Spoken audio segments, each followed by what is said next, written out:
ahí. La misma se enmarca en un ciclo de acciones online gratuitas y abiertas gestada en esta casa de estudios, en el marco del actual contexto de cuarentena, con el fin de brindarles un servicio a la comunidad. Esta charla será disertada por Gastón Caminiti, a quien agradecemos especialmente su tiempo y su predisposición. Gastón es profesor universitario en computación, egresado de la Universidad Nacional de Misiones y técnico en diseño y programación de videojuegos de la Universidad Nacional del Litoral. Actualmente es desarrollador de videojuegos, es miembro del IEEE Argentina. En su experiencia laboral se ha desempeñado como desarrollador de software y como docente e investigador en la Universidad Nacional de Misiones. Además, ha realizado conferencias y diversos cursos de capacitación. Aprovechamos el espacio para comentarles que en los próximos días estaremos lanzando un curso de desarrollo de videojuegos en plataforma 2D, que el mismo será disertado por Gastón. Ahora sí, agradeciéndoles a todos la presencia, le damos la palabra a Gastón. Hola a todos, bienvenidos a esta charla. Gracias por asistir. Les voy a pedir disculpas de antemano, pero parece que se está por largar a llover aquí en mi ciudad, por si se escucha algún ruido de lluvia. Bueno, antes que nada, me gustaría aclarar que esta es una charla introductoria a lo que sería el desarrollo de videojuegos. Principalmente vamos a focalizar en develar algunos conceptos que son muy propios del desarrollo de videojuegos, pero que también son comunes con el desarrollo de otro tipo de aplicaciones o software, y vamos a tratar de relacionarlos intentando identificar la finalidad que persigue desarrollar un videojuego y cómo podemos empezar, cuáles son las partes que tenemos que tener en cuenta y qué elementos serían los más importantes al empezar desde cero. Entonces, vamos a iniciar presentando el temario, vamos a aproximar una definición formal de videojuego, más que nada para problematizar cuáles son las partes que vamos a desarrollar de ese videojuego. Vamos a ver cuál es la finalidad del videojuego, más que nada con la intención de ver, bueno, ¿qué estoy desarrollando cuando desarrollo un videojuego? Después vamos a ver los componentes del videojuego, esos componentes que de alguna manera vamos a desarrollar para construir nuestro videojuego. Dentro de esos componentes vamos a dar una breve introducción a lo que sería la dimensión lúdica, aspectos artísticos y narrativos, y la arquitectura del juego, entendiendo esta como la arquitectura tecnológica, es decir, los componentes tecnológicos que conforman el videojuego. Y para cerrar vamos a dar un breve panorama de algunas herramientas sugeridas para iniciar en el desarrollo de videojuegos. En primera instancia, si bien coloquialmente podemos definir al videojuego como un juego electrónico o un juego en formato digital que opera en distintas plataformas, puede ser, lo podemos jugar en PC, lo podemos jugar en consola, incluso lo podemos jugar hoy por hoy en nuestros dispositivos móviles. El videojuego en la actualidad es un sistema complejo en el cual para su desarrollo necesitamos un conjunto de saberes que van más allá de los saberes computacionales. Por ejemplo, para desarrollar un software o para desarrollar algún tipo de aplicación móvil, por lo general hay un conjunto de saberes computacionales.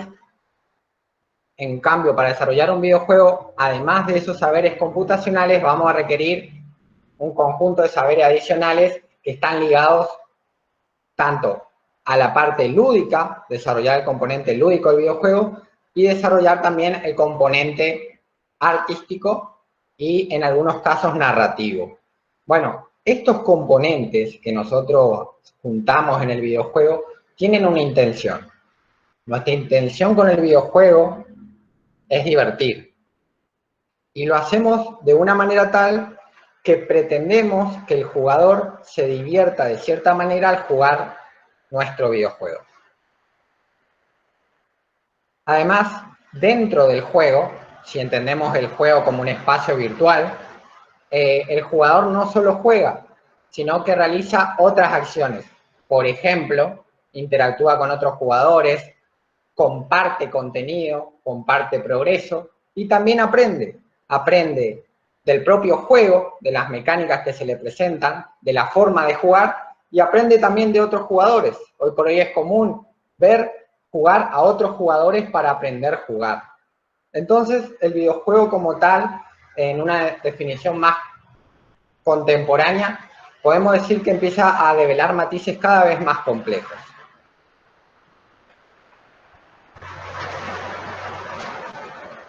Para analizar la finalidad de desarrollo de un videojuego, y partiendo de la definición anterior, tenemos que un videojuego es un sistema complejo por el medio del cual buscamos que un jugador se divierta. Entonces, cuando estamos desarrollando un videojuego, ¿qué estaríamos desarrollando? Estamos desarrollando una propuesta de entretenimiento. Esta propuesta de entretenimiento se presenta, en este caso, en forma de un videojuego. Este videojuego, a su vez, tiene ciertas características, al cual vamos a llamar mi videojuego, mi propia experiencia de videojuego, que construyo para que el jugador se divierta, pero a la vez, dado que el entretenimiento es una actividad humana, y como toda actividad humana es compleja, y encima que es una actividad humana ligada al tiempo de ocio de cada individuo, y esa inversión de tiempo es relativa y de preferencia personal en función de cada individuo, el videojuego como experiencia de entretenimiento se podría decir, compite por el tiempo de esa persona que juega con otras actividades de entretenimiento. Esto tiene una fortaleza ligada a este tipo de competencia. Es que el videojuego emplea un conjunto de conocimientos ya consolidados en otras disciplinas, como es la expresión artística, la narrativa, la creación de personajes, como es en el caso de los libros, la escenificación, la socialización y otras construcciones teóricas de otros campos disciplinares se amalgaman en el videojuego con la intención de desarrollar la mejor experiencia de juego posible. Entonces, en breve, podemos decir que la finalidad de un videojuego es desarrollar una experiencia de entretenimiento.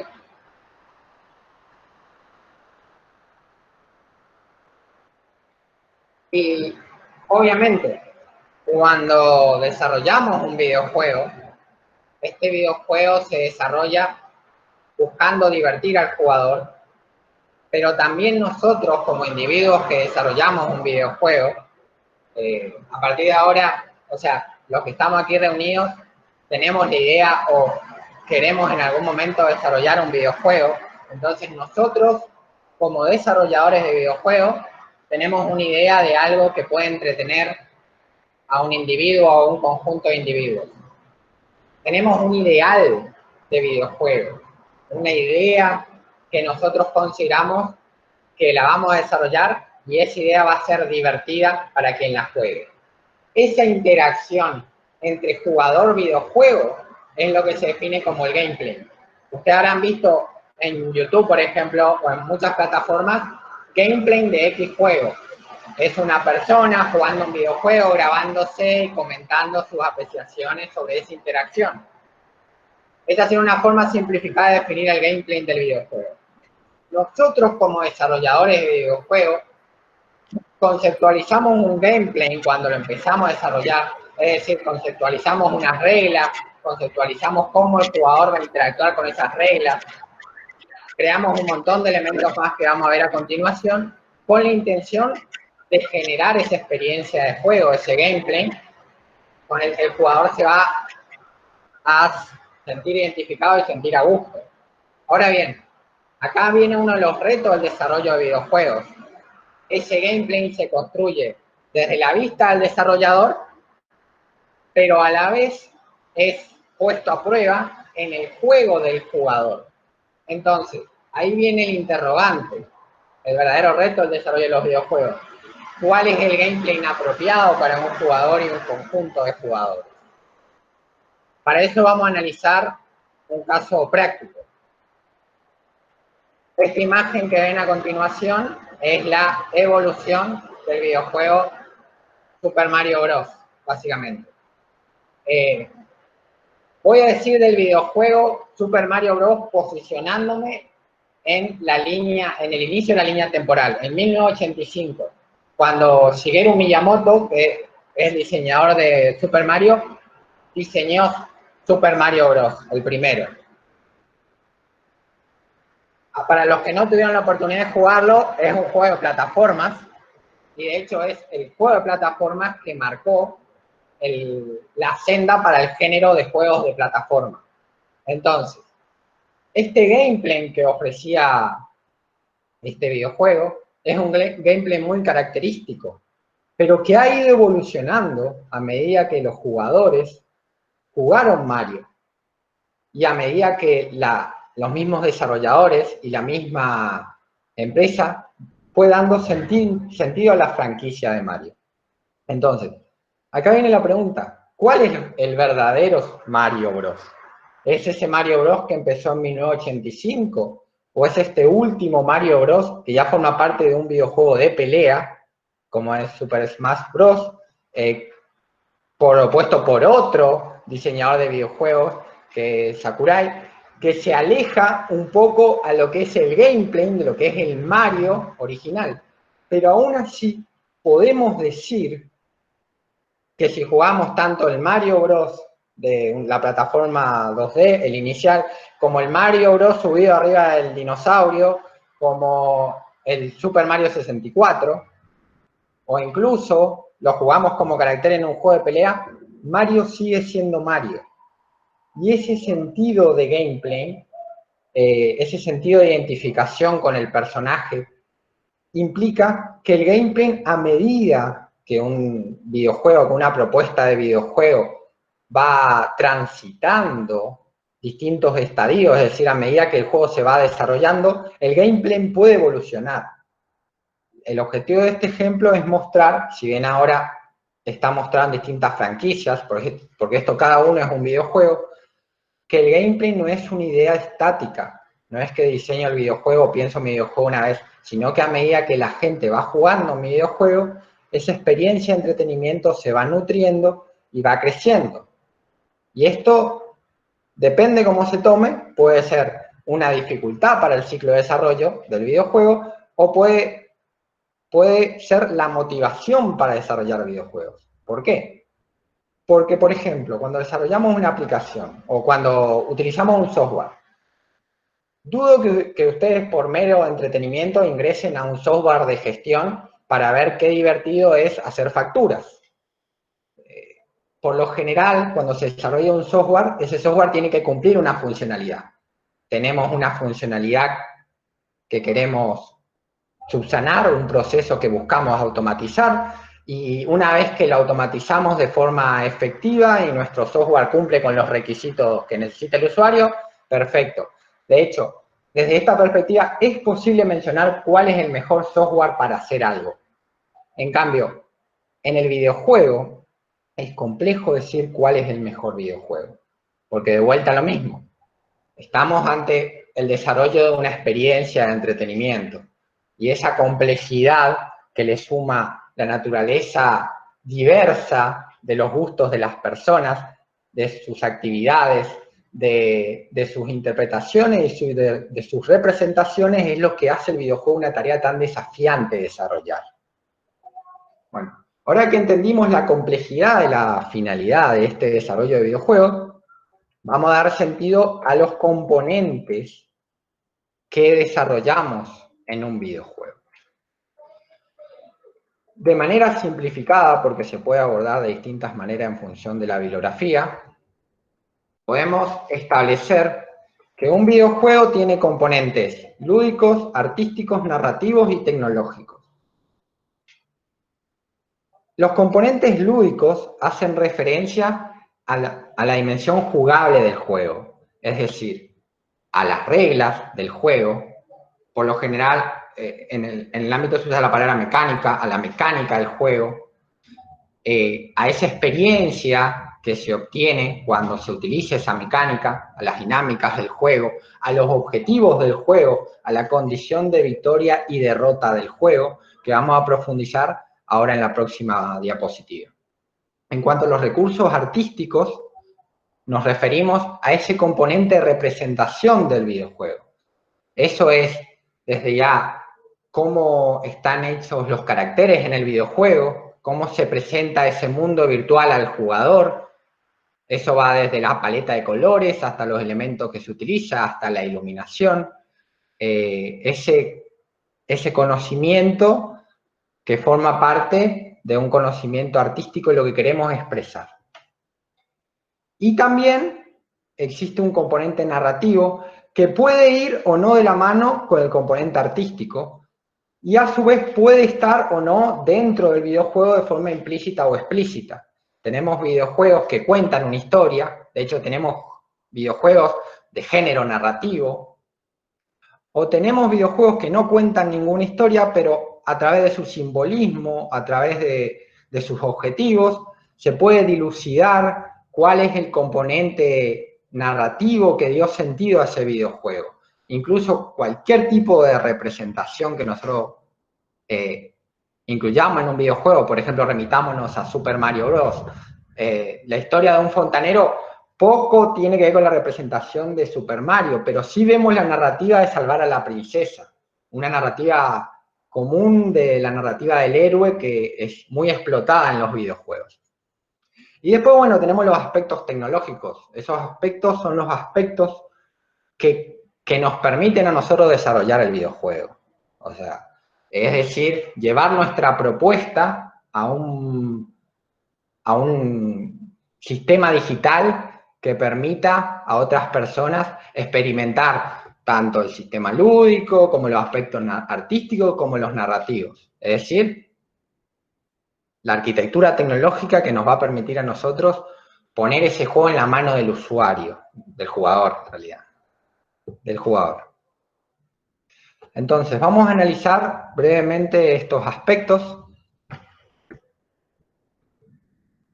Cuando hablamos de la dimensión lúdica, hacemos referencia, como mencionamos anteriormente, al componente jugable del videojuego.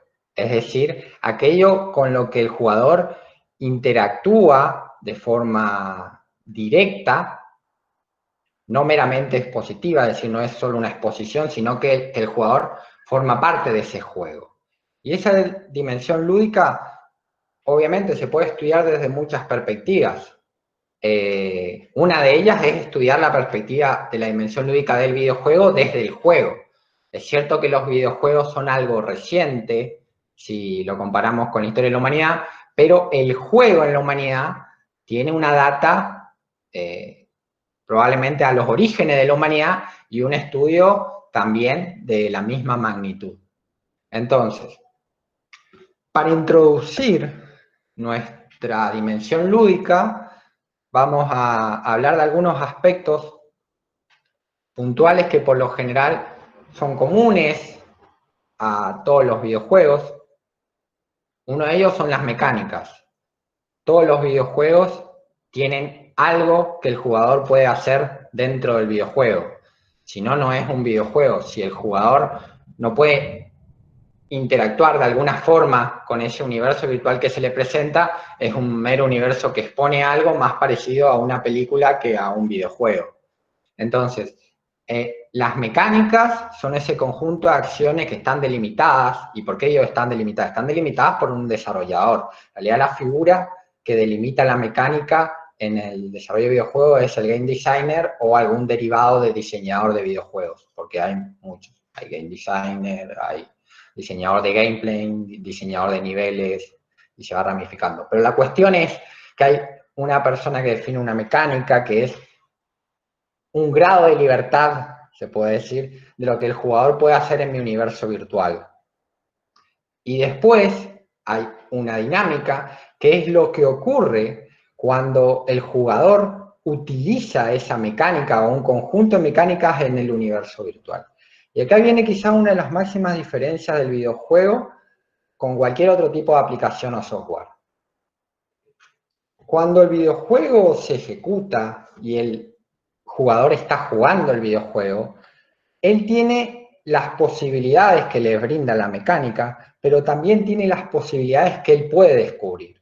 ¿Qué significa eso? Significa que él puede combinar esas mecánicas para dar orígenes a lo que se llama estilos de juego. Un ejemplo de esta situación sería la siguiente. Hay muchos videojuegos en los cuales el personaje ataca algo. Por ejemplo, Super Mario puede atacar a un enemigo. Atacar a un enemigo es una mecánica, pero a medida que los jugadores van utilizando la mecánica de ataque, empiezan a descubrir que existe una forma de cancelar una mecánica. Entonces dan origen a una dinámica, porque quizás el diseñador no pensó en la situación de cancelar la ejecución de una mecánica, pero los jugadores van descubriendo distintos estilos de juego, distintas dinámicas de juego, con la cual se apropian de esas reglas que le propone el desarrollador. Otro ejemplo, quizás más cerca de los videojuegos de disparo, por ejemplo, es una actitud que toman los jugadores ya más cercano a una experiencia de juego, que es el campeo. El campeo es un término donde un jugador se posiciona en un sector bien recóndito para esperar a otro jugador en una situación de desventaja.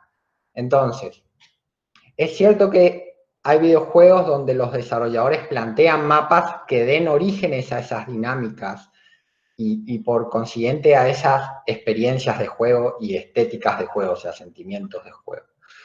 Pero, por lo general, el jugador es quien tiene la libertad de adoptar esa dinámica o no. Es el jugador el que expresa a través del uso de las mecánicas que un desarrollador le propone el juego. Y eso es lo interesante, porque el juego se construye a medida que se juega, principalmente el videojuego. Entonces nosotros desarrollamos un conjunto de mecánicas, desarrollamos las situaciones esperables dentro del videojuego, también definimos cuál va a ser la progresión, es decir, cómo voy a avanzar a lo largo de ese videojuego. Voy a avanzar por medio de una historia, voy a avanzar los niveles simplemente llegando de un punto A o B, voy a avanzar coleccionando distintos tipos de ítems. Y después también tenemos las recompensas, que también forman parte de ese componente lúdico, es decir, materializar el progreso que venimos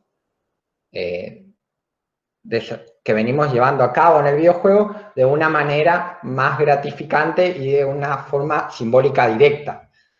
Es decir, por ejemplo, algún customizable adicional o acceder a cierta parte oculta del mapa.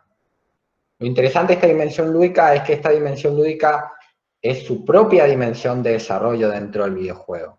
Y de hecho da sentido a un rol que es el diseñador de videojuegos.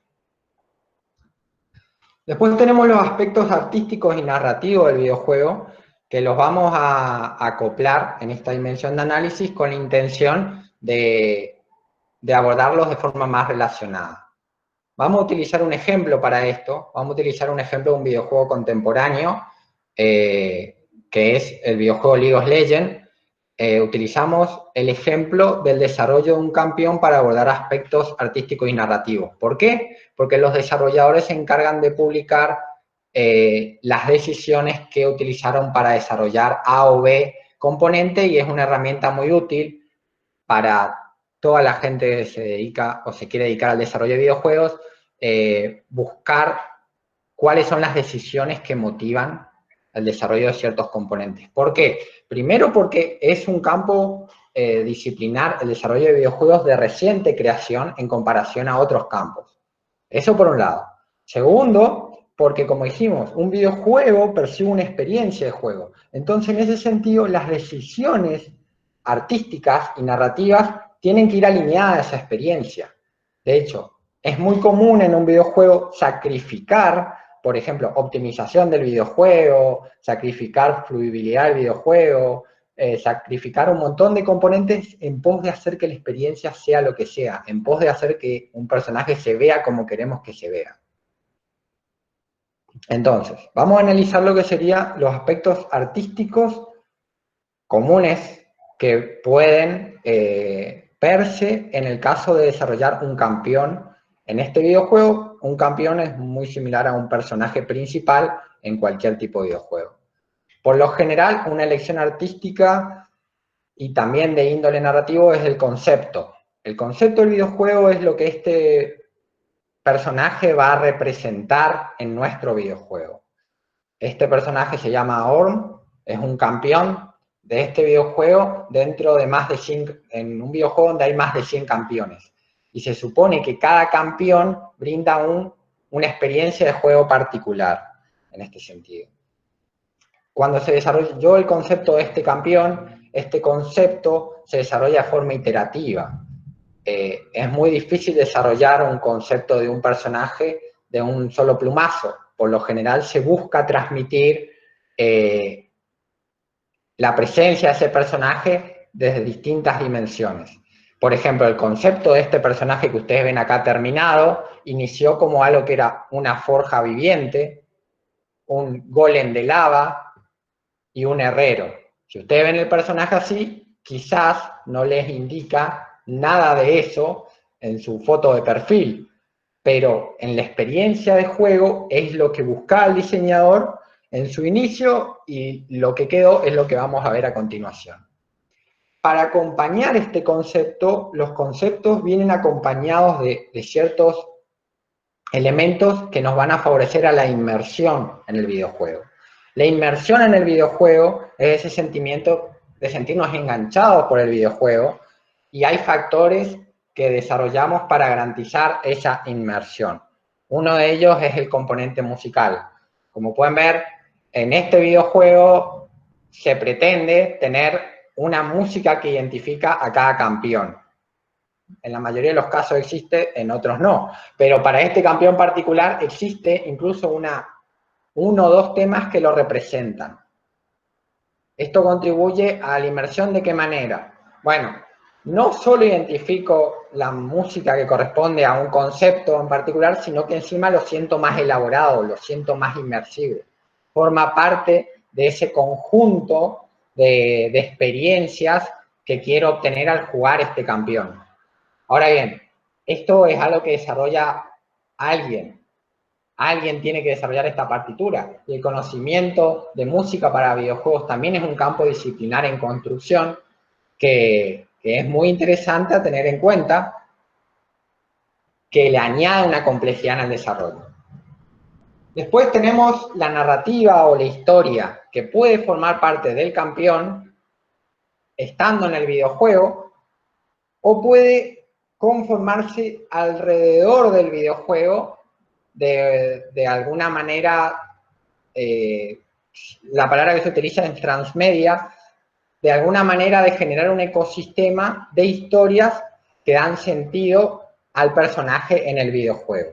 Esto no es solo propio de este videojuego, hay otros videojuegos que también tienen ese tipo de narrativa, donde existen libros, cómics, figuras coleccionables, hasta remeras y pósteres, en los cuales podemos conseguir alguna porción narrativa adicional de ese campeón o de ese universo que nos presenta el videojuego. Títulos como Dark Souls, The Elder Scrolls, World of Warcraft y muchos títulos particularmente que plantean un rol profundo tienen esta característica de enriquecer la historia del videojuego con una narrativa adicional en un universo reconocido como un universo transmedia.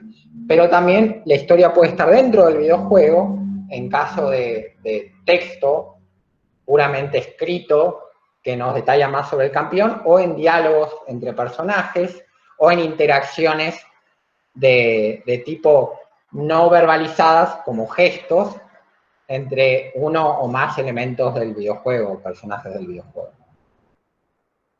Bueno, una vez que nosotros definimos nuestro concepto, este concepto por lo general se representa en el videojuego de alguna manera. En los videojuegos 3D un concepto de personaje se representa a través de un modelo 3D y un conjunto de animaciones que alguien modela también. Y en los videojuegos 2D, por lo general, los caracteres se representan a través de una textura 2D y un conjunto de animaciones que se lo puede reconocer con el nombre de sprite, que alguien también diseña. Y además, agregado a estos componentes artísticos y narrativos en el desarrollo de videojuegos, tenemos las texturas, identificando a esas texturas como todos esos agregados que hacen referencia a algún elemento distinguible en el videojuego, como por ejemplo el mapa, un arbusto, la figura de una habilidad en un plano 2D. Y después tenemos los efectos de sonido, esa sería la sigla SFX, los efectos de sonido, que son un efecto sonoro que se ejecuta en un momento dado cuando ocurre algo en el videojuego. Eso también contribuye a la inmersión. Por ejemplo, queremos escuchar espadas chocándose cuando efectivamente vemos que se chocan espadas. O cuando hay un golpe, queremos escuchar ese golpe porque nos da la sensación de que ese golpe ocurrió. Entonces, fíjense todos los elementos que se desarrollan, y se desarrollan con una versión artística orientada al gameplay. Raro sería, por ejemplo, que este herrero que golpea con un martillo, su sonido sea de una pistola cuando golpea, que es un proyectil, o que suene de una manera no acorde al concepto de este personaje. Y para culminar en esta dimensión, y no menos importante, tenemos la interfaz. La interfaz en el desarrollo de videojuegos también es un factor de inmersión. ¿Por qué? Porque es por medio de la interfaz que el jugador controla gran parte de la funcionalidad o de lo que puede hacer en el videojuego. Entonces, no queremos que esa interfaz se sienta fuera del videojuego. Por ejemplo, no queremos en nuestro videojuego una interfaz de Windows 98 con un botón azul cuando realizamos un ataque. Lo que queremos es que esa interfaz sea representativa a nuestro videojuego y contribuya a la inmersión en el mismo, contribuya a que nos sintamos parte de una experiencia, y es por medio de esta interfaz que no nos alejamos de esa experiencia. Está bien, estamos utilizando esa interfaz, pero esa interfaz es significativa en nuestro videojuego. Fíjense, ahí tienen las 4 habilidades que puede usar el personaje, son representativas al personaje en sí. Es una decisión artística porque tenemos que desarrollar esos iconos de manera tal que sean coherentes con nuestro sistema de representación, que es nuestro concepto, nuestro personaje, nuestras habilidades, etc. Entonces, todos estos componentes son aspectos que alguien tiene que desarrollar en el videojuego. Y por último, como componente que amalgama todos estos elementos, o sea, el sistema lúdico, los componentes artísticos y también la inclusión de elementos narrativos, tenemos un soporte tecnológico, tenemos una arquitectura, tenemos una solución tecnológica que a nosotros nos permite dar vida a esa experiencia. Y eso lo tenemos que desarrollar, ya sea utilizando herramientas, como vamos a ver a continuación, programando desde cero, si se tienen los conocimientos computacionales para hacerlo, y además teniendo, obviamente, solventado gran parte de los otros sistemas, la dimensión lúdica, la dimensión narrativa, etc. Entonces, vamos a evaluar una arquitectura simplificada. Tecnológicamente, lo que debemos desarrollar en nuestro videojuego, en primer lugar, son las cosas que podemos ver del videojuego.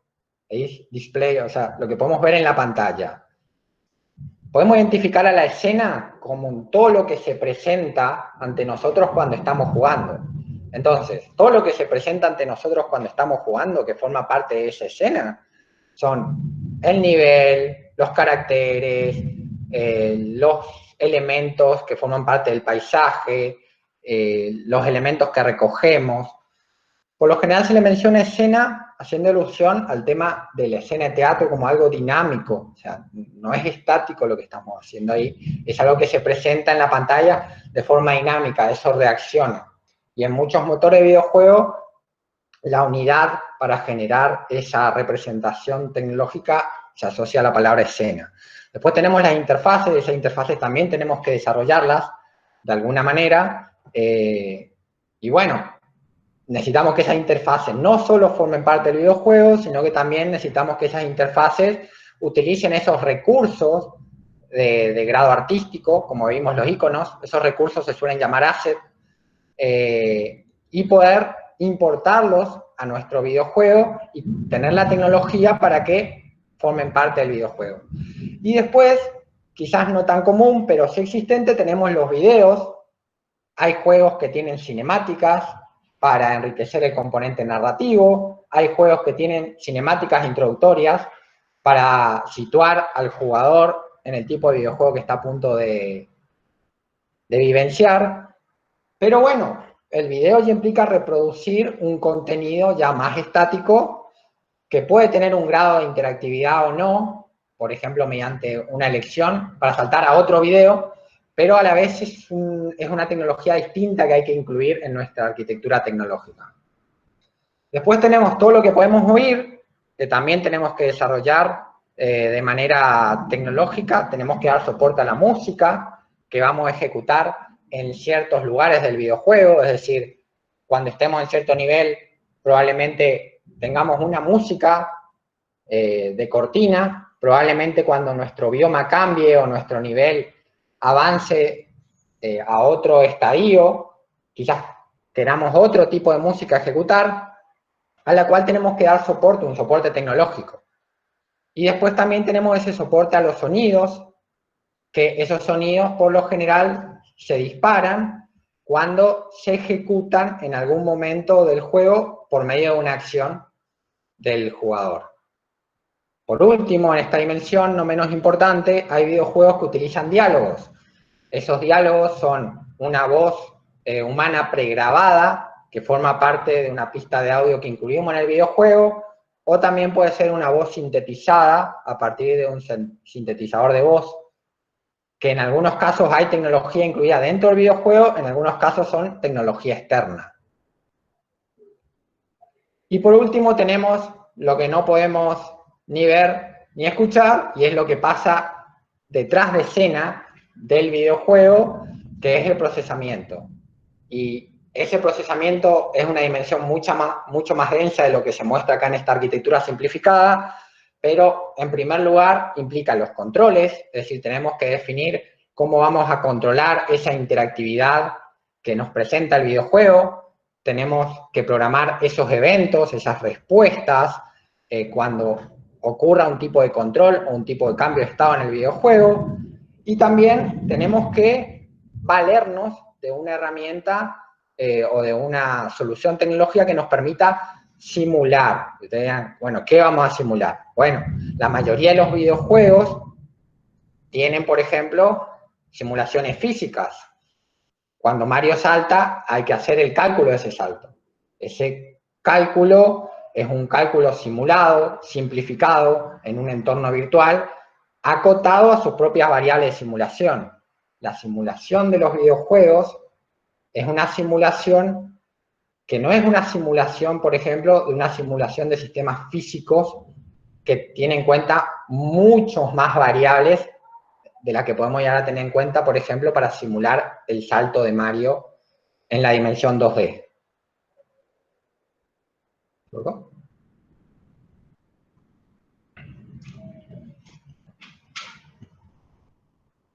Para seguir,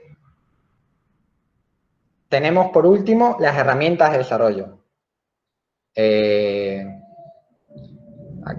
Entonces, definimos que tenemos distintos componentes que tenemos que desarrollar. Estos componentes se traducen en la utilización de herramientas, ya sea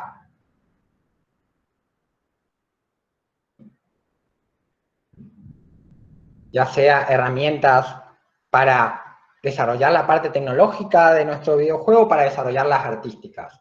En esta diapositiva, que ahora les voy a pasar el enlace a concluir, tenemos un listado de herramientas que son herramientas, algunas son open source y otras son gratuitas, de acceso gratuito, que ustedes pueden empezar a indagar para desarrollar videojuegos, o al menos teniendo presente estos elementos iniciales que les estuve mencionando.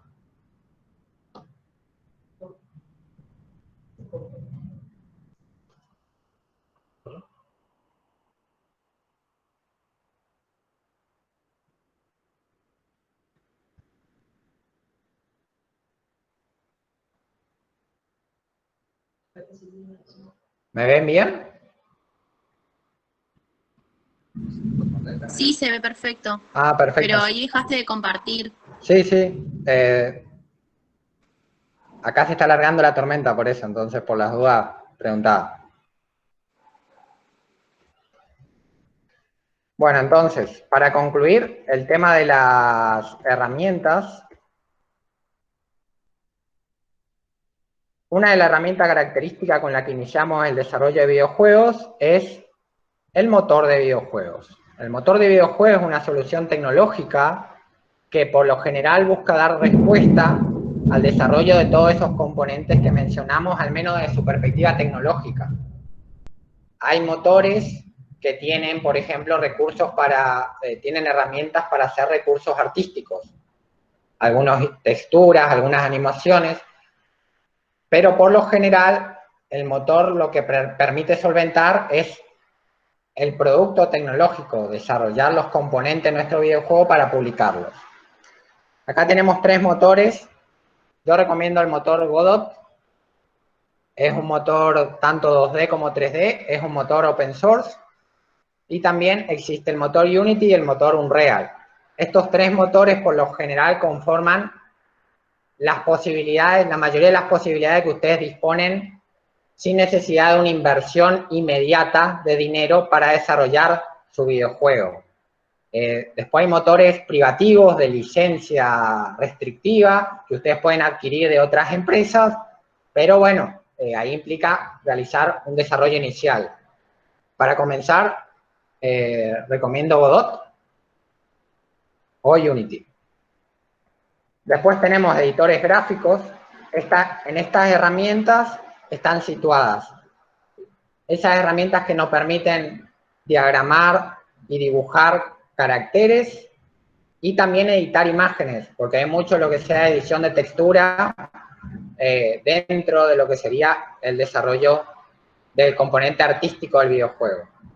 Herramientas libres que tenemos para iniciar desarrollando el apartado artístico son la herramienta crítica. Es una herramienta open source que nos permite dibujar. Tenemos GIMP, que es un editor de imágenes open source, con el cual ustedes pueden editar las texturas, agregarle transparencia y otras acciones que probablemente necesiten hacer en el desarrollo de videojuegos, principalmente 2D. Y tenemos una herramienta particular que sirve para hacer pixel art. En los videojuegos también existen estilos artísticos que están en auge. Uno de ellos para desarrollar juegos 2D y principalmente para desarrollar juegos 2D independientes. Por lo general ustedes habrán escuchado lo que es el estudio indie. Un estudio indie se dice un juego independiente, un estudio independiente.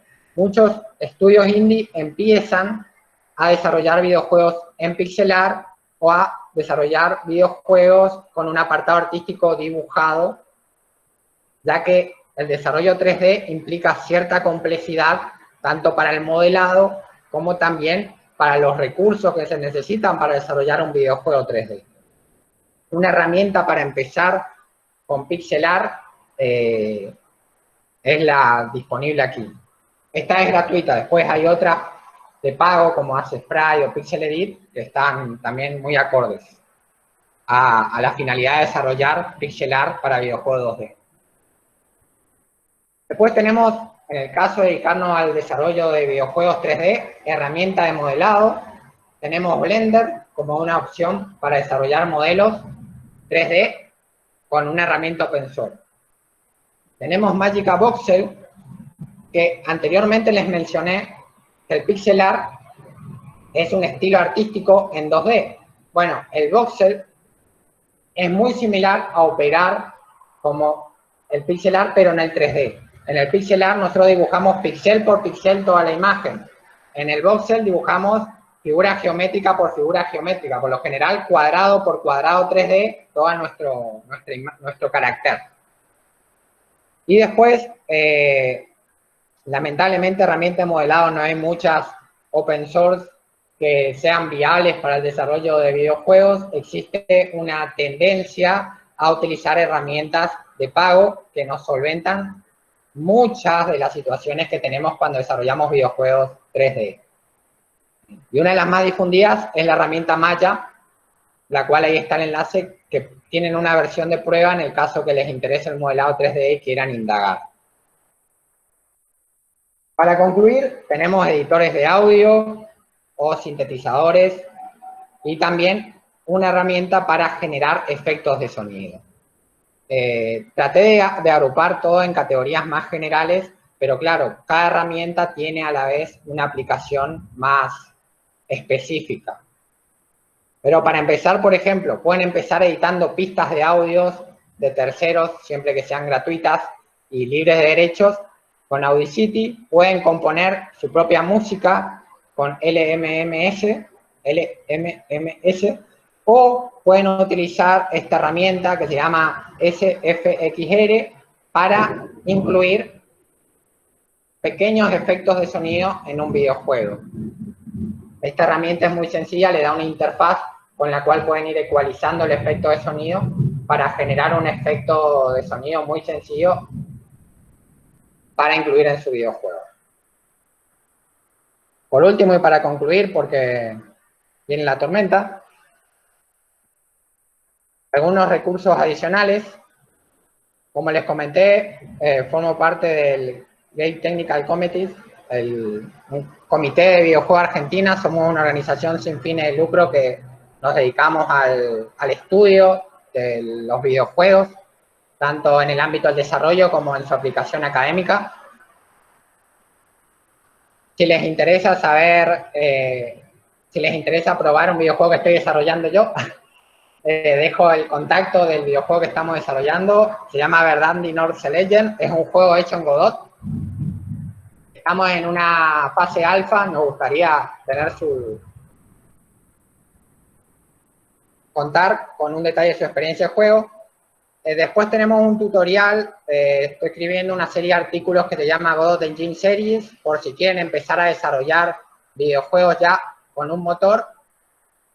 Estoy escribiendo estos artículos y también está el curso que vamos a dar más adelante con la universidad focalizado en este engine. Una vez que ya tengan más expertise con el engine, ahí hay a disposición un proyecto open source, que es un videojuego de plataforma con el desarrollo de las mecánicas genéricas de un videojuego de plataforma que puedan reutilizar para hacer su investigación y un desarrollo propio, ¿por qué no? Y el contacto del disertante. Ahora vamos a habilitar por si hay alguna pregunta. Bueno, muchísimas gracias, Gastón. Desde la facultad te queremos agradecer enormemente tu participación en la charla, la amplia información que nos brindaste, y como bien dijiste, abrimos el chat para los asistentes que quieran hacer alguna consulta, o de hecho pueden activar su micrófono y hacerte las preguntas.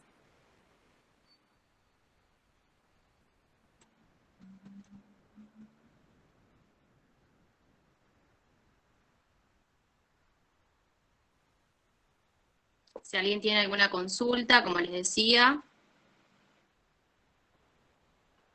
Ahí apareció una pregunta. Dice, ¿cómo podemos saber si lo que estamos creando ya tiene los derechos de autor otorgados? Bueno, esa es una buena pregunta. A ver, en términos generales, los derechos de autor son algo muy delicado, y toda imagen que esté dando vuelta por internet que no se declare en una licencia, por ejemplo, una licencia libre o libre para uso comercial y no especifique que se puede utilizar con libertad, por ejemplo, que tenga una licencia MIT en el caso de algún recurso que sea de código fuente, o que tenga una licencia Common Creator en el caso de que sea algún recurso artístico, mientras no se especifique, pueden existir dificultades. Lo importante es siempre tener presente cuáles son las licencias libres y especificar la licencia que tiene ese recurso. Si no se especifica esa licencia, o sea, si me bajo una imagen de Google y no está especificada como libre de derecho comercial, probablemente estemos violando derecho de autor y corremos con el riesgo de ser demandados, básicamente. Entonces, siempre es importante contactarse con el autor y consultarle acerca del recurso. No obstante, hay plataformas como eTeach.io o incluso muchos assets dentro de los motores, dentro de la Asset Store de Godot o de Unreal y de Unity, que son recursos libres para uso comercial. Entonces ustedes podrían incluirlo en su videojuego sin correr ningún tipo de riesgo. Por lo general, cuando utilizamos recursos, sacándolos de cualquier búsqueda, es muy probable que ya tengan derecho de autor. Tienen que asesorarse que esté bien especificado la licencia. Perfecto. Ahí hacen otra consulta. ¿Cómo un desarrollador indie puede solicitar una licencia por un producto que está desarrollando? Bueno, el tema es el siguiente. Si nos referimos a la licencia de nuestro motor, o sea, de la tecnología que estamos utilizando, por lo general siempre es aconsejable empezar con tecnologías libres. En el caso de si estamos desarrollando un videojuego y va a ser nuestro primer videojuego, es importante quizá dimensionar que no tenemos los recursos suficientes para invertir en un motor. Se aconseja empezar con una herramienta open source como es Godot, porque se tiene la completa libertad de agarrar el engine y utilizar el mismo como fuera posible, siempre y cuando nos cerremos. Esto ya es un concepto más del software libre. Ahora bien, con respecto a Unity y Unreal, son motores que nos permiten desarrollar nuestro videojuego. Sí, podemos publicar nuestros títulos, solo tiene un sistema de algo llamado royalty. ¿Qué significa? Cuando tenemos cierta ganancia, nos empiezan a cobrar un porcentaje de esas ganancias. ¿Por qué? Obviamente, ellos desarrollaron la solución tecnológica, nosotros tenemos que responder a esa utilidad. Perfecto, muchas gracias. Bueno, mientras esperamos, si algún otro asistente quiere hacer consulta, te quiero volver a agradecer, ¿sí? por haber estado en esta charla, por brindarnos toda esta información tan rica, y también agradecerle a los asistentes que se mantuvieron durante esta charla, y si quieren esperamos un ratito más, si alguien más quiere hacer alguna otra consulta, y si no, damos por finalizada la charla. Ahí están llegando agradecimientos hacia vos.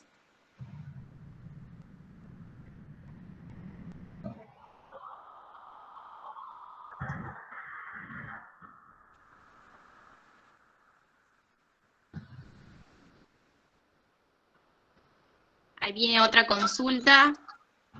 Dice, ¿se puede solicitar derechos de autor sobre un juego que tenga contenido de libre uso? No, bueno, ese ya es un problema de legislación. Ahora bien, en nuestro país, básicamente la legislación sobre los videojuegos, el marco legal es muy similar a lo que es la legislación de software. O sea, lo mejor que podemos hacer con nuestro videojuego cuando lo publicamos es protegerlo en función de las licencias. Pero si es un juego que está...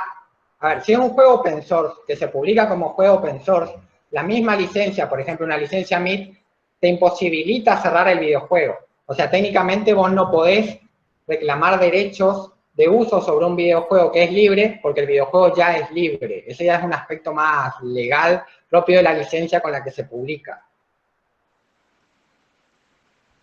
Perfecto. Hay otra consulta de Yamil que dice, ¿hacen ustedes reuniones virtuales? Todavía no. O sea, todavía no hacemos jam, es la idea. En la GTC nos reunimos todos los martes para hablar más que nada sobre los proyectos que trabajamos, que por el momento son de índole académico, pero hace unos 2 meses tuvimos un webinar, también 2 webinars de Godot, y bueno, la idea es ir generando estos espacios para hacer cada vez más eventos. Bien. Mientras esperamos, si alguien hace otra consulta, te siguen llegando agradecimientos, que muy interesante la charla.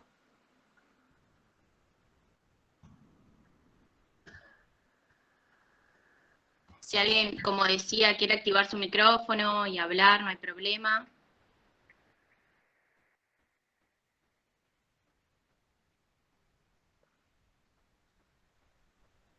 Ahí compartí el enlace de la presentación por si algunos quieren darle una mirada después. Perfecto. Hay otra consulta, dice, sobre el tema Publisher. Bueno, sobre el tema del Publisher, esto ya escapa un poco más que nada al tema de la charla, pero hay bastantes opciones que podemos evaluar. Obviamente, el Publisher a lo que se refiere es cómo publicar nuestro videojuego, ¿no? Esa sería la figura del Publisher, el medio para publicar el videojuego o una persona que nos publica el videojuego. Obviamente, primero, en esta instancia, buscamos desarrollar el videojuego para después publicarlo y distribuirlo. Pero los medios que utilizamos para publicar videojuegos son varios. Pueden publicar videojuegos por Steam, pueden publicar videojuegos por itch.io, también es muy recomendable para videojuegos indie, o también incluso pueden publicar juegos en Epic Store. Hay publisher que incluso ustedes pueden ser contratados por uno, pero bueno, ya depende que ya tengan un videojuego. Bien, perfecto. Relacionado a lo mismo, dice, ¿tenés alguna experiencia sobre el tema de los publishers o funding para proyectos? Sí, bueno, core funding no, pero en cuanto a la publicación de videojuegos actualmente es técnicamente mucho más barata que hace unos años. Ustedes podrían hacer un videojuego y publicarlo en itch.io con 0 costos. En Steam tiene un costo adicional, que es la licencia de publicación, que es un costo dolarizado, y en Epic desconozco cuál es el medio, pero también existe una inversión inicial. Ahora bien, el tema del videojuego en sí es desarrollarlo de forma tal que esté orientado hacia cierto público. Por ejemplo, si hago un juego mobile, un juego para dispositivos móviles, obviamente que lo voy a querer publicar en Google Play, o si estoy haciendo un juego para Apple, ahí ya implicaría la Store de iOS. El tema es que eso es algo que nos tenemos que asesorar previamente el público al que queremos hacer llegar esa experiencia de juego. De hecho, si ustedes revisan en la presentación, cuando se habla de la dimensión lúdica, se habla del público. Y es ahí donde se define a quién está dirigido el videojuego y por qué medios se los voy a hacer llegar. La idea es compartir la experiencia lo máximo posible. O sea, es muy difícil desarrollar el videojuego y después de desarrollarlo decirlo, bueno, ahora lo voy a publicar en tal plataforma. Porque también implica un costo de desarrollo. Si yo publico un juego mobile y publico un juego de PC, por más que sea el mismo título, tengo un proceso de desarrollo para adecuar el videojuego a distintas plataformas. Muy bien. Aquí Hernán Acosta nos hace una consulta. Nos dice, me gustaría participar del GTC y en el desarrollo de videojuegos. ¿Cómo se puede hacer? Bueno. En el GTC, en la presentación, está el enlace de la página de la GTC, ahí nos podemos inscribir. Particularmente lo que sería el Game Technical Committee. Ahora, en cuanto al desarrollo de videojuegos, obviamente que hay opciones académicas, formales, como hay carreras, o también hay este tipo de espacios que se generan, como por ejemplo acá este espacio que estamos generando en la universidad, el curso que vamos a dar a posterior, pero es importante determinar qué parte del desarrollo de videojuego a mí me interesa, porque lo primero es definir el perfil. Si yo quiero desarrollar videojuegos, quiero diseñar videojuegos, o quiero programar los videojuegos, o quiero encargarme del desarrollo artístico de los componentes del videojuego. Esa es la razón por la cual se planteó esta charla. Identificar cuáles son los componentes que hay que desarrollar del videojuego y después decidir, que cada individuo decida en qué parte quiere focalizarse. Porque en los videojuegos, es cierto que existen videojuegos hechos por una o dos personas, de hecho el videojuego que estamos desarrollando nosotros es por 2 personas, yo me encargo del diseño y de la programación, pero es una tarea ardua. No existe, el hombre orquesta es difícil en los videojuegos por todas estas dimensiones. Se le dice personaje orquesta o persona orquesta a una persona que desarrolla todos los componentes. O sea, ustedes hacen el dibujo, la programación, el arte, el diseño. Hay casos, por ejemplo, un juego llamado FES. Los tiempos de desarrollo se dilatan mucho en los videojuegos. 5 años para desarrollar un videojuego es un lapso bastante amplio. Los juegos AAA, que serían los juegos distribuidos por estudios grandes, tienen un tiempo de desarrollo de 3, 4, 5 años, dependiendo del título. Es una inversión monetaria, una inversión de tiempo y una inversión bastante importante. Por eso, primero tenemos que identificar qué parte me interesa. ¿Me interesa el diseño? ¿Me interesa hacer recursos artísticos? ¿O me interesa la programación? Bien. Aquí otro asistente nos dice, sobre la implementación del arte, tanto visual como audio en el videojuego, ¿algún consejo para el trabajo del equipo? Siempre veo problemas en cuanto a la implementación de asset en los juegos. Sí, uno de los problemas por lo general es que muchas veces no se plantea, como dijimos, el arte como parte de la experiencia del juego. O sea, dice, bueno, quiero hacer un videojuego y empiezan por el género. Bueno, quiero hacer un videojuego de plataforma, dicen. Y bueno, y después voy a programar el videojuego con recursos genéricos, porque muchos motores nos permiten hacer eso, y después, bueno, busco el arte que tengo a la mano. Recuerden que nosotros planteamos que queremos dar una experiencia completa a nuestro jugador, entonces tenemos que distinguirlo. Nosotros tenemos un montón de competencias, competimos con otros videojuegos y con la gente con toda actividad de entretenimiento humana. Entonces, pensar en el arte, se piensa en la fase inicial del desarrollo. ¿Qué tipo de arte voy a utilizar? ¿Por qué voy a utilizar ese arte? ¿Qué pretendo que transmita ese arte a mi jugador? Esa es una fase muy importante. ¿Y por qué hay problema? Por el diálogo. Si hay un artista que no dialoga con el diseñador o no comparten la misma visión de diseño y de desarrollo de experiencia, es muy difícil articular. El videojuego es una experiencia de desarrollo también colectiva, en la cual tenemos que dialogar con los individuos para estar de acuerdo en lo que queremos representar. Cuando hay inconsistencias, es probablemente que el equipo de desarrollo no tiene muy determinada cuál es la visión de experiencia que quiere realizar. Y eso se ve en los videojuegos, es fácil ver cuando no coincide el arte, por ejemplo, con las mecánicas. Bien, aquí otra de las consultas dice, ¿cómo diferenciar las clasificaciones de edad para poder orientar el juego? Bueno, las clasificaciones de edad, ese también es un tema bastante específico, de hecho es un tema que hace alusión al tema del target de videojuego. Ese es un enfoque, por ejemplo, pensar que el videojuego se desarrolla para un público determinado, que tiene un rango de edad, un género asignado, y listo, y largo ese videojuego. Pero por lo general ese análisis se tiene que hacer gracias a un estudio de mercadotecnia o una definición bien implícita de cuáles son los gustos de cierto grupo. ¿Cómo hago eso? Mediante encuestas o valiéndome de alguna información publicada. Esa es una forma, pensar el videojuego como algo desarrollado para cierto público. También hay otras, por ejemplo, desarrollar un prototipo de videojuego, hacérselo jugar a alguien y ver cómo ese gameplay le impacta de forma positiva o negativa. Hay juegos que no están pensados para un público determinado y aún así los juegan gentes de todas las edades. O sea, mi respuesta para eso es, hay que pensar el juego como una experiencia y en función de la experiencia que quiero definir, ahí puedo pensar en el público que está más afín a esa experiencia. Si yo me pongo a pensar en la experiencia que un videojuego que yo buscaba cuando era niño, probablemente sea muy distinto a los niños, a lo que buscan los niños actualmente ahora.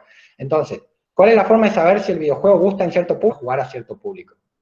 Ver qué feedback se tiene y ver cómo el juego evoluciona. El videojuego es una experiencia que buscamos que evolucione. Muy bien, Gastón.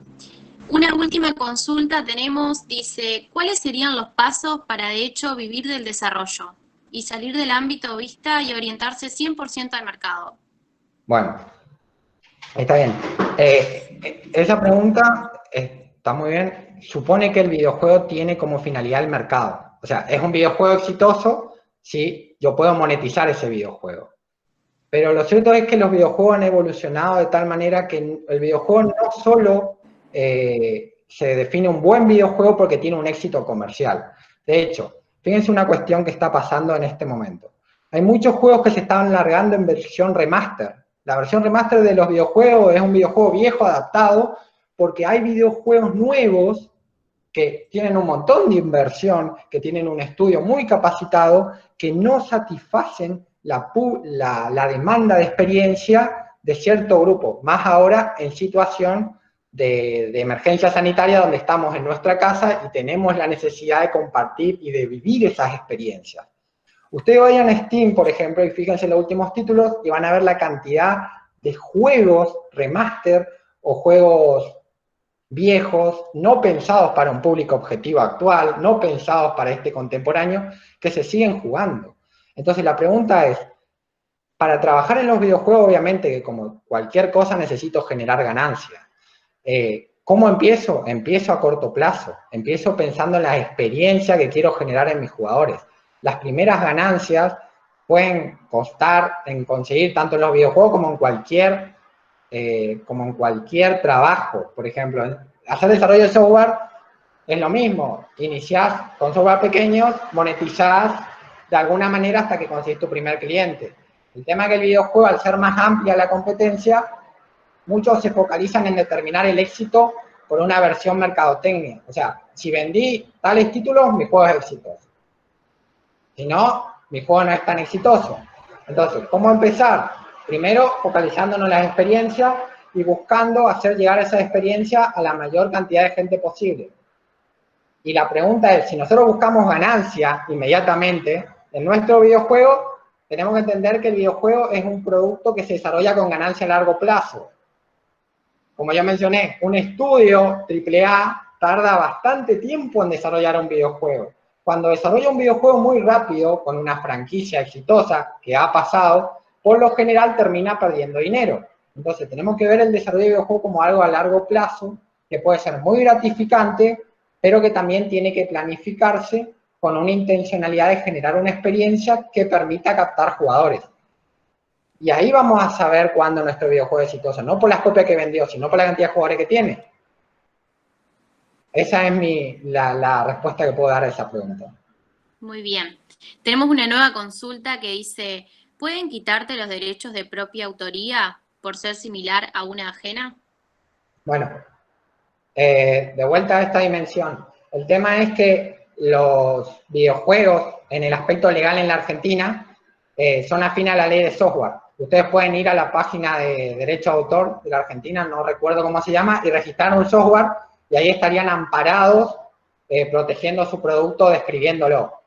Pero el tema es que eso solo ampara el software, no ampara otras dimensiones, que eso es de aspecto más específico para el cual se contrata por lo general un asesor legal si el juego ya se va a publicar con una viabilidad económica lo suficientemente redituable como para contratar un asesor legal.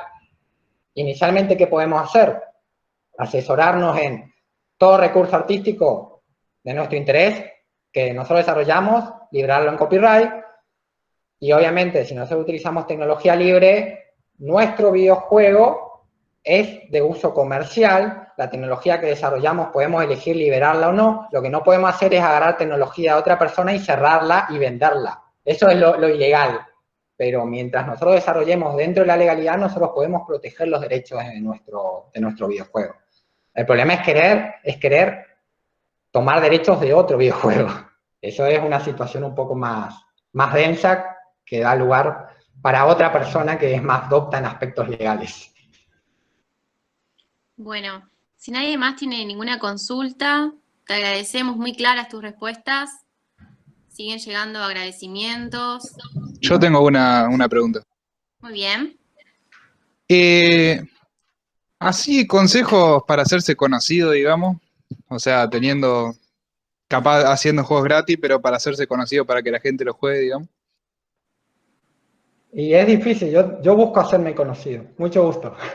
No, o sea, es difícil. En términos generales, lo principal es que hay muchas veces que vamos a fallar, ser consciente que vamos a fallar, En mi portafolio tengo muchos prototipos que jugaron muy pocas personas.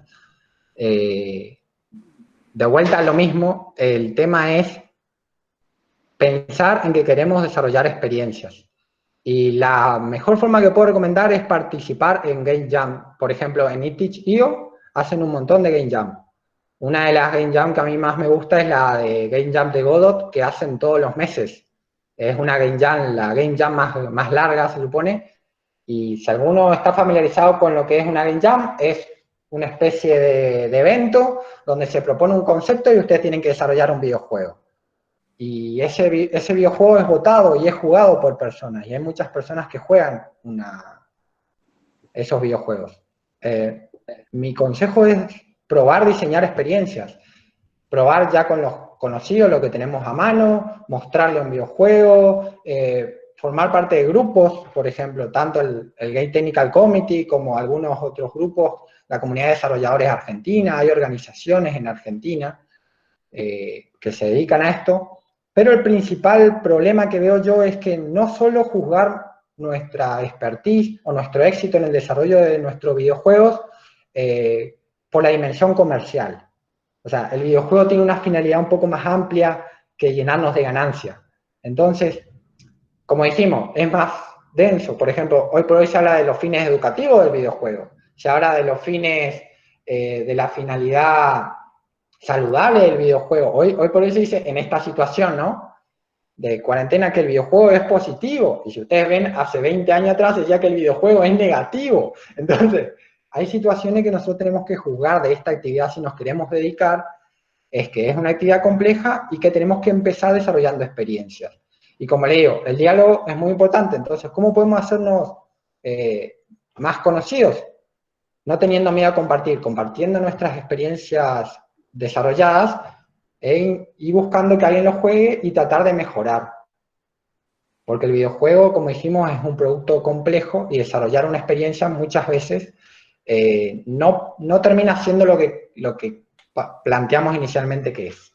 O sea, queremos hacer un videojuego y a medida que la gente lo va jugando terminamos haciendo otro videojuego. Ese es un caso bastante común. Hay algunos diseñadores influyentes en la industria que dicen que el videojuego no es lo que uno diseña en primera instancia, sino lo que uno descubre a medida que otras personas lo van jugando.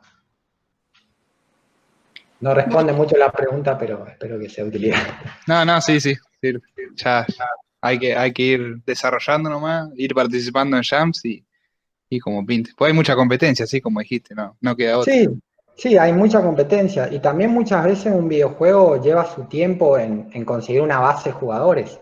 Afortunadamente, ustedes fíjense, a mí me gusta mucho curiosear en Steam los estudios indie. Cada vez que hay un videojuego indie que tiene una experiencia muy distintiva de otros videojuegos, siempre consigue una base de jugadores bastante interesante. Por ejemplo, fíjense, hay algunos juegos que largaron en los últimos 3 meses, principalmente corte RPG, Stone Shard o otros videojuegos que pueden mirar en la lista de top list de Steam.